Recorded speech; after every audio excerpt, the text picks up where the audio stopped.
more than 100 days have passed since the horrific 7 October attacks by Hamas that claimed the lives of more than 1,000 Israelis and others and resulted in the brutal seizing of hostages. Every day, I think of the anguish of the families I met. I once again demand the immediate and unconditional release of all hostages. In the interim, they must be treated humanely and allowed to receive visits and assistance from the International Committee of the Red Cross. The accounts of sexual violence committed by Hamas and others on October 7th must be rigorously investigated and prosecuted. Nothing can justify the deliberate killing, injuring, and kidnapping of civilians or the launching of rockets towards civilian targets.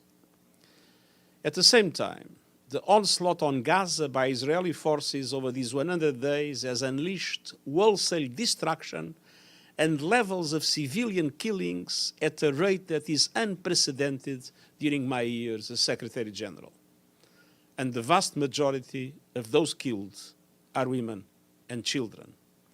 Nothing can justify the collective punishment of the Palestinian people. The humanitarian situation in Gaza is beyond words. Nowhere and no one is safe. Traumatized people are being pushed into increasingly limited areas in the south that are becoming intolerably and dangerously congested. While there have been some steps to increase the flow of humanitarian assistance into Gaza, life-saving relief is not getting to people who have endured months of relentless assault at anywhere near the scale needed. The long shadow of starvation is stalking the people of Gaza, along with disease, malnutrition, and other health threats. And I'm deeply troubled by the clear violation of international humanitarian law that we are witnessing. Last week, Under Secretary General Sigrid Kaag began her work as Senior Humanitarian and Reconstruction Coordinator for Gaza, in line with Security Council Resolution 2720. I ask all states and parties to the conflict for their full cooperation, as she also works with members of the Security Council and regional actors to deliver on the mandate set in the resolution. An effective aid operation in Gaza or anywhere else requires certain basics. It requires security. It requires an environment where staff can work in safety.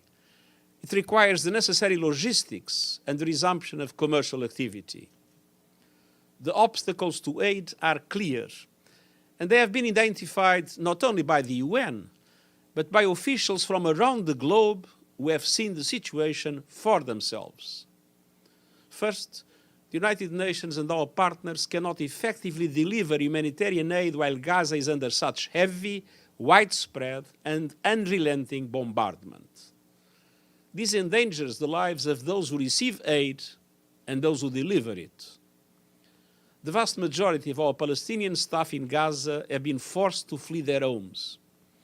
Since October 7th, 152 UN staff members have been killed in Gaza, the largest single loss of life in the history of our organization, a heart-wrenching figure and a source of deep sorrow. Still, aid workers, under enormous pressure and with no safety guarantees, are doing their best to deliver inside Gaza. We continue to call for rapid, safe, unhindered, expanded, and sustained humanitarian access into and across Gaza. Second, the aid operation faces significant hurdles at the Gaza border. Vital materials, including life-saving medical equipment and parts which are critical for the repair of water facilities and infrastructure, have been rejected with little or no explanation, disrupting the flow of critical supplies and the resumption of basic services. And when one item is denied, the time-consuming approval process starts again from scratch for the entire cargo. Third, the aid operation faces major impediments to distribution within Gaza. This includes repeated denials of access to the north, where hundreds of thousands of people remain. Since the start of the year, just 7 of 29 missions to deliver aid to the north have been able to proceed. Large stretches of agreed routes cannot be used due to heavy fighting and debris, with unexploded ordnance also threatening convoys.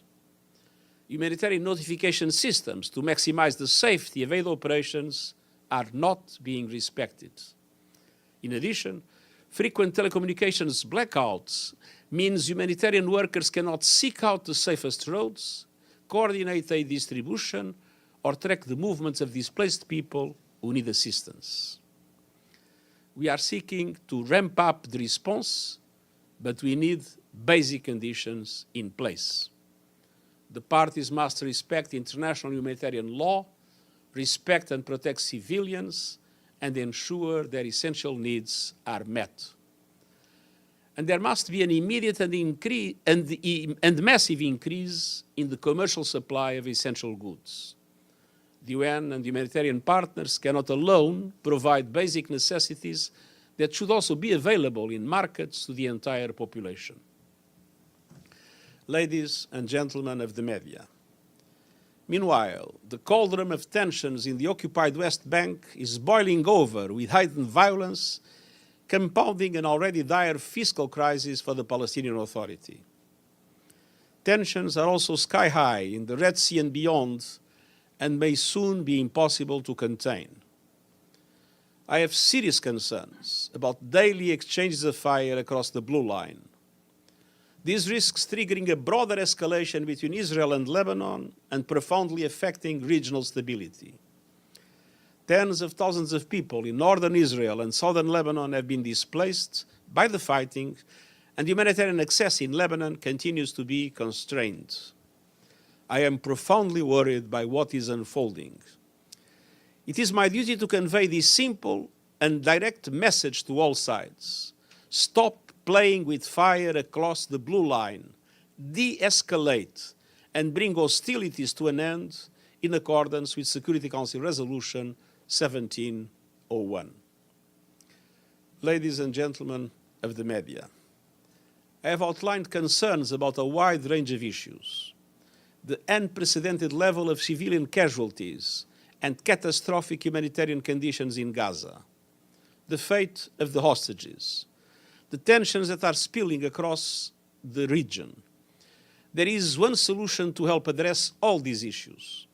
We need an immediate humanitarian ceasefire to ensure sufficient aid gets to where it's needed, to facilitate the release of the hostages, to tamp down the flames of wider war, because the longer the conflict in Gaza continues, the greater the risk of escalation and miscalculation. We cannot see in Lebanon what we are seeing in Gaza, and we cannot allow what has been happening in Gaza to continue. Thank you. Thank you, sir.